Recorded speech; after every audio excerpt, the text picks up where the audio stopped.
One and Okay. Hold it. Sorry. Okay, don't worry. I'll let it up. And hit. Whoop, here we go. Ladies and gentlemen, boys and girls, children of all ages, have we got a hot show for you tonight, live from Deluxe Apartments and Houses in the greater Cambridge area, courtesy of Chen Paw Productions. You last saw them interrupting and talking over each other while watching the presidential debate, and they're here for you tonight. Ladies and gentlemen, please put your hands together for Anything Goes with Larry and Ray. You know, I got to say, I love the piped-in noise. The piped-in crowd noise is spectacular, by the way. Yeah, wow. Hey, look at this. We really are in deluxe houses and apartments all over Greater Cambridge. All right. Hey, do you know whose first famous line that was? A very famous actor. His first line was, all right. Is it Red Fox? No, a few years later, he's a very, very famous actor. This was when he did a movie involved with teenage hijinks. Oh, you know, I like that genre. Is it the guy that played the janitor in Breakfast Club? No, but that's a bad guess. Okay. It's a bad guess. He's recently done, I believe, was it Pontiac commercials? If that. Sam Elliott. No. Another bad guess. How about the dude that was on was it the Garrett Shandling show? That dude? No. This is a very famous actor. Won an Oscar for the Dallas Buyers Club. Oh yeah, of nominated. Who? Matthew McConaughey. Correct. Yes. His first line was all right. Like yours was pass the mustard. His was all right. Yeah. Anyway, be that as it may, let's progress. I do like mustard, so yeah, I would say that. Yeah. All right, so today we're going to have our election special. We're going to keep it real tight, right? We got a nice tight script, Raymond. Yep. So, are you've been following the election? Did you pre-vote? Did you have you? Yeah, I've been following, baby. I did. I went to the Water Tower in Cambridge, or whatever it's called, down the street for my what's it called, pre-voting or something? I don't know. Early voting, absentee voting. I took it literally. I get up at 4 a.m. because I figured that's early. You know, if I went after 12 noon, it might be late voting, which is a whole different district. So anyway, I went there, and there was like 4 people in line. It was spectacular, and got in and out within like 20 minutes. But it's kind of funny because the vote people had my name and address and all my info in duplicate. Wow. It was a little bit of a controversy. Because you were expecting triplicate? No, I was expecting singlicate, you know. And so anyway, they had to have like a sidebar, if I may, for lack of a better term, to figure out what to do. And they decided that I'm legitimate and that I don't have a twin brother, was born, same address, same birthday, and all that. Yeah. So they said I could not vote twice, but they let me vote at least once, which is nice. But I got 2 stickers that said I voted, if that helps. I think that does help, actually. Something, right? I voted as well today, but I did a mail-in ballot, and I literally handed it directly to my postman, who promised it would be in the truck tonight. And after I handed it, a postman and not like a Uber driver. He was wearing a postal uniform. Yeah, but anybody can do that these days. Oh, that is true. We were at the that Cambridge costume shop, and in fact, we saw many postal uniforms available for rent. So it's a story for another time when you won your second consecutive Big Lebowski contest. And he was nice enough to give my fantastic dog a treat, and me a treat as well. So it worked out pretty well for both of us. Yeah. Yeah. So I voted, you voted. It's a good feeling. It's out of the way, right? Right. We got 1 more minute. So you want to talk about the Jim Carrey portrayal of Joe Biden? Do you want to talk about Teddy and Reno? Let's talk about the election SNL show. What do you think of the Jim Carrey impersonation? I like him. I think he does a good job, a little over the top, but that's what he does. He does the shooting thing, I've never seen Biden actually do this thing, but it's kind of funny because it is kind of his personality. Yeah, it kind of reminds me of Woody Harrelson. Not Woody Harrelson. Woody plays in Toy Story, but it makes me think of Woody Harrelson, who also played Joe Biden, as Jason Sudeikis. And Jason Sudeikis. And the rumor mill is saying that they've done a better job, and there's a little concern on the SNL set that Jim Carrey isn't really living up to expectations.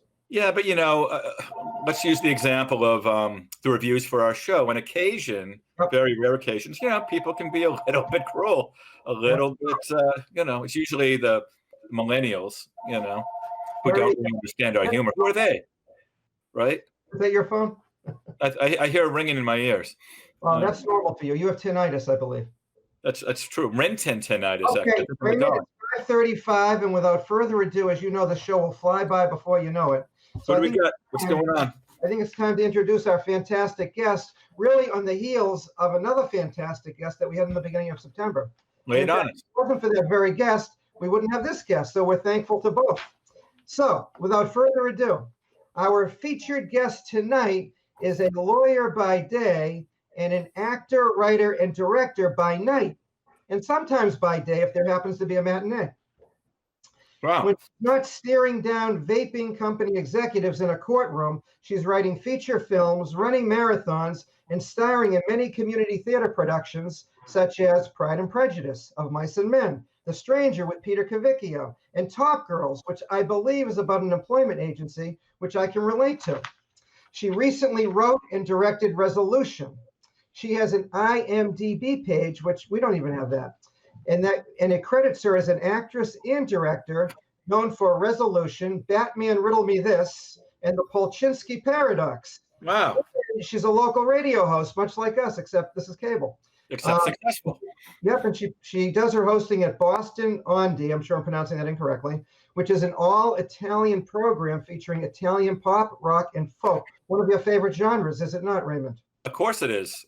Absolutely. I know plenty of Italians, including myself. Indeed you are, and indeed you do. So ladies and gentlemen, please put your hands together and welcome this triple threat actor, writer, and director, Carla Perrotta. Hey, Hi, everyone. Wow, she showed up. I did. My first question, may I start, Larry? Well, let her catch your breath. You got your breath? Yes. Just wanted to say I'm very excited to Should be have here. walked 4 feet. She's in great shape. Of course she did. I did. So, Carla, did you have any trouble finding the studio? Not at all. Yeah, it was a very easy move, so. Get it? Because there's no studio. We're live. So, should we bring on now? Carla, by the way, she doesn't travel alone. She is with her, I believe, boxing promoter / limousine driver / special gentleman friend. Also a former guest. And I think he's going to probably chime in because I'm sure the mood will strike. Yeah. Peter Cavicchio, please join us on set. Oh, you're a little shy, you are. There we are. I thought it was something from Get Out for a second. Yeah, me too. I was about to get out. You're freaking me out. Yeah. Peter, can you hear us? Peter, welcome. So, Carla, let me continue. He'll jump in when the mic hits the stage. Okay? Go ahead, Raymond. Okay. Carla, so you've done a lot. At what age did you start performing? Well, I did plays in high school, but I didn't really start in the community theater scene until about 2011. Yep. So that's when I really sort of started doing community theater on a more regular basis. So just a short gap between high school and 2011, I'm sure. Very short. Yeah. Raymond, by the way, was in The Good Ship Lollipop when he was 6 years old. Oh, wow. Yeah, I think I played a rudder on a boat, actually. Oh, nice. Yeah, you got to start somewhere. You talk about starting at the bottom. I was there with the barnacles. Yeah. Well, you start at the bottom because that way you only have to work your way up to the middle, and you've accomplished quite a bit. That's right. Exactly. I'm still in the bottom pretty much. Okay. So next question. Please feel free to elaborate. What artistic production are you most proud of? You've done so much. Oh, that's a good question. You guys ask good questions.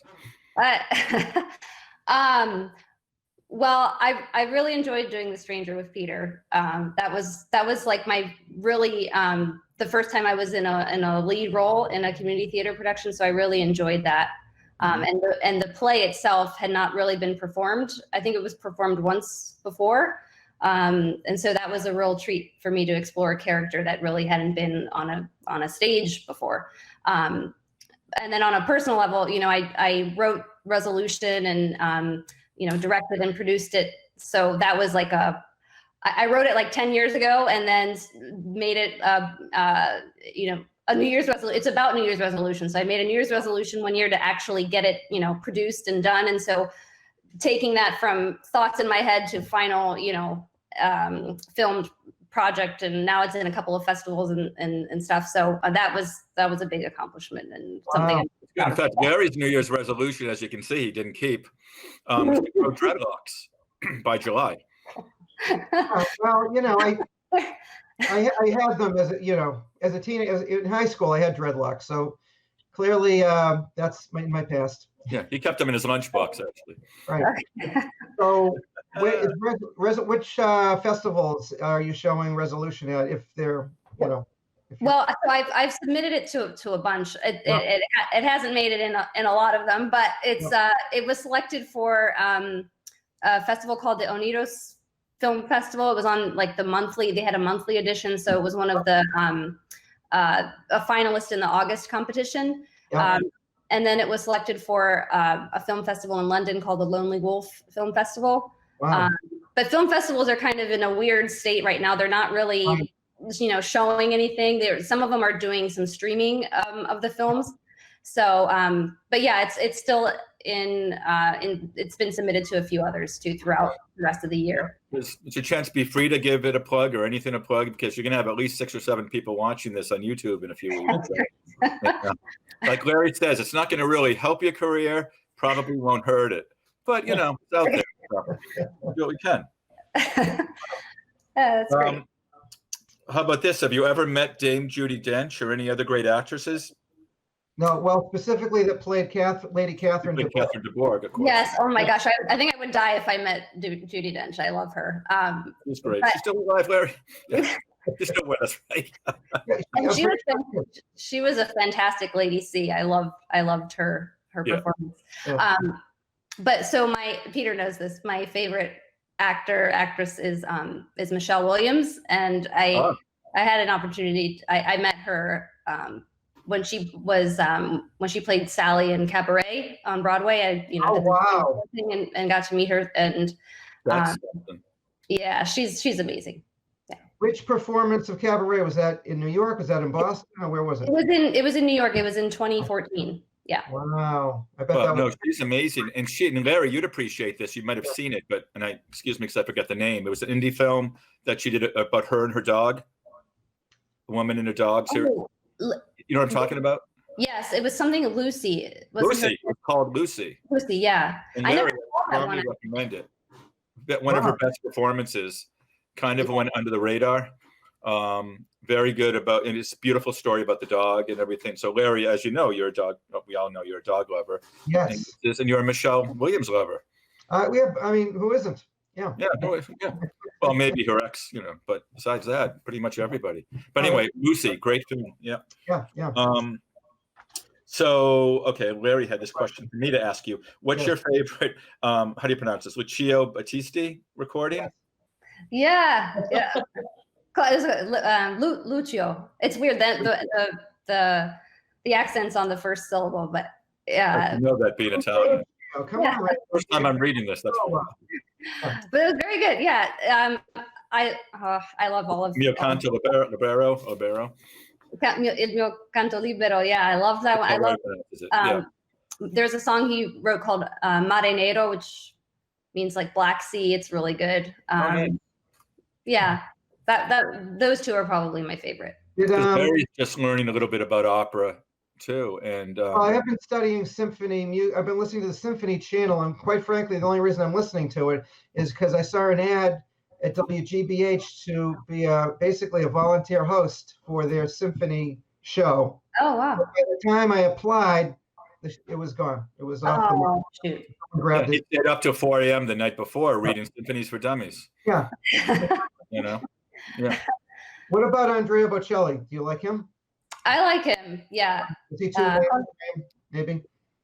Is he? I'm sorry, I didn't hear it. Do you think he's too mainstream? Do you like the more lesser known? Maybe. Yeah, I mean, he is a little mainstream, but I love like Conte Partirò is one of the best songs. I think he's just and he's really popular, obviously in Italy too. What I tell young fans or fans who are just getting into opera is to listen to. Do you ever hear the song by The Passengers, which is basically the group U2 with producer Brian Eno? It's with Pavarotti. There's like a 2.5 minute piece with Pavarotti halfway through. It's called Miss Sarajevo. And Oh, absolutely, it's one of the most beautiful things I've ever heard in my life. It's like one of my top 10 songs of all time. Wow. So listen to it if you can. It's just Bono wrote the part for Pavarotti, and Bono's father was an opera aficionado, and that was Bono's way of kind of paying homage to his dad. So Miss Sarajevo, beautiful story behind it. So highly recommend. nice. I'll check that out. You know, I understand a little birdie told me Carla's father is a lover of Italian opera. Yes. Really? Yes, he is. Oh, yeah. Yeah. So, you know, my parents were born in Italy. I was born in Cincinnati, Ohio, and I grew up there. And there aren't a lot of Italians there. So, No, I think there are 3. but it's cool. Yeah. So he loves opera. And in fact, a couple of times he was asked by the opera group in Cincinnati for him to, so he's done the translations for some of them that appear in the subtitles in the theaters. So, you know, he and my mom do that sometimes, and then they score some free tickets because they provide that service. So yeah. Yeah, I'd love to have Larry, you know, go to an opera in 2031 when he decides to leave the house, you know, and I'm sure they'll still have opera then. I'm very reserved in this situation. You're more than reserved, yeah. I haven't even left this room, quite frankly. I sleep under the desk. Yeah, thank God he's got a laundry machine in there, which is good. I have a vending machine and somebody slips meals under the door. Yeah, the dog who does that actually. Yeah. Well, Meals on pause. Let's bring Peter into the equation. It's a question for Carla, but like Peter, Carla, do you also sing and dance? No, I don't. I mean, I sing in the shower in the car, and not very well. So. Well, why do you have a shower in the car, though? That's the question. Larry, can you answer that? It seems logical to me. I don't see a problem. It does save time. You wake up, you're on the way to work, you forget to shower, but wait, you've got one in the car. You push a button, you got the soap. Yeah. You got sanitizer. Why not? Pretty good. Yes. Okay, one more question before we jump to trivia, because believe it or not, well, we actually still have 10 minutes, so. Can we ask her about Of Mice and Men? Yeah, we have a question about mice and men, but go ahead, Raymond. Yeah, you played Curly's wife in Of Mice and Men. Yeah. And what was her name? The wife? Do you know? That was her name. That was part of, yeah. It was Curly's. What was the? So it's a Curly's wife. Yeah. So it's called Curly's wife. There's no name. No name. That was part of the brilliance of the writer to say, you know, she had no name. That's why Larry had me ask this question. I didn't even know. Yeah. You little devil. Yeah. It's like in my favorite film of all time, Rebecca. You never hear. Rebecca was a separate character, but you never hear the woman, the main character's name. You know, she's just, you never hear her first name, which is really interesting. Yeah. Again, a great film for you youngsters to watch. Great book by Daphne du Maurier. Go ahead. How would you describe that character, Curly's wife? Well, that was a really challenging role for me to play. She can be interpreted in several different ways. Sometimes, I mean, she's lonely and, you know, heartbroken. Her husband, you know, beats her and she suffers a terrible death. So yeah, it was a challenge to play, and we did a talk after that. So I did that at the Hopkinton at the Enter Stage Left Theater, and we did a talk back after one of the plays, and that was the first question that was asked was, why doesn't she have a name? Yeah. What do you bring to that? You know, she was sort of discarded throughout the entire play. And so I think, you know, it was a statement about women at that time, you know. Sure. Yeah, you've really done quite a bit from all different types of characters, it sounds like. Do you have a preferred genre that you like, or you like to just try different things as whatever the script is, I guess? Yeah, I like doing comedies. I like to make people laugh. But the last few plays I've done I've been playing some really intense characters. So I do enjoy that too. I like a good like meaty drama with a strong female character. Right. Sure. Well, this show is supposed to be a comedy, so in a way, You're doing a comedy right now. Yeah, but once in a while we talk about serious stuff for 2 or 3 minutes. By the way, speaking of strong females, do you ever see the film The Babadook? Does that ring a bell? The Babadook, No. the Korean film. No, I Really, haven't. one of the more frightening films. It draws from, Larry loves The Shining, for example. It draws from that and all these other horror genres, but really, really well done, sort of a psychological thriller. But it's called The Babadook. Really scary. It came out like 2012 or something. Okay. Really strong female lead, though. That's what reminded me of it. So, great. So, Larry, what do you want to do? You want to go to trivia, perhaps? Let's jump right into trivia. We usually don't get Climb right in. Let's climb right in. You can ask the first question. Well, this is kind of on the same lines of what we just talked about with the Mice and Men. Who played Lenny, George, and Curly's wife in the movie version of A Mice and Men? Do you know any of the answers to that? I know I looked this up when I was researching the character, and I forget her name. This is interesting. So, how many versions were there? There were multiple versions, though, Larry, weren't there? Yeah. The main one. There's one like with a very famous actor. This is like, are you talking about the 90s film version? I'm sorry? Are you talking about like the 90s film version? Yes. Must be the 90s one, yeah. The woman that played Curly's wife was, she was on Twin Peaks, I think. Correct. But I can't remember her name off the top of my head. Sherilyn something. Fenn. Sherilyn Fenn. Yeah. How about Lenny, though? Can you name who played Lenny? Great actor. Yeah. He was actually, they made a movie about his life called Being blank. Yeah, Being Blank. Yeah. His name was Yes. Give that woman a cigar. Okay. But don't smoke it indoors. And then who played George? And he's a famous actor too. He had a significant role in Forrest Gump. Oh, Gary Sinise? Yes. Wow, really? I forgot that.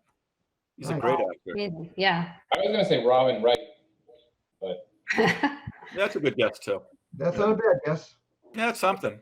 Okay. To the awards that we know that Carla loves award shows. We in our deep research we pulled out that little nugget. So, what performance stole the show at the 2019 Oscars? Musical performance. Yes. Oh. Show. This was like the last Oscars, right? Right. Yeah. Sometimes the last Oscars are the toughest to remember, though. It was somebody. It was male and female. Don't make it too obvious. I won't. Oh, what was it? What did it end up winning? Best song? Yeah, I'm sure they did. Yes, I think it did. I would say definitely. Why can't I remember? The title is based on Larry's life and personality, if that helps. Actually, what was the name of the show? Yes, right. I'm drawing a blank. I'll give you a hint. It was a remake at least twice. I just said it. Yeah. It was The Shallow. Oh. Bradley Cooper and Lady Gaga. Oh, yeah. Okay. Yeah. All right. Yeah. All right, Raymond, you want me to ask the next one? You go for it. How about this? What actor, male or female, has won the most Best Actor or Actress, most Oscars for Best Actor?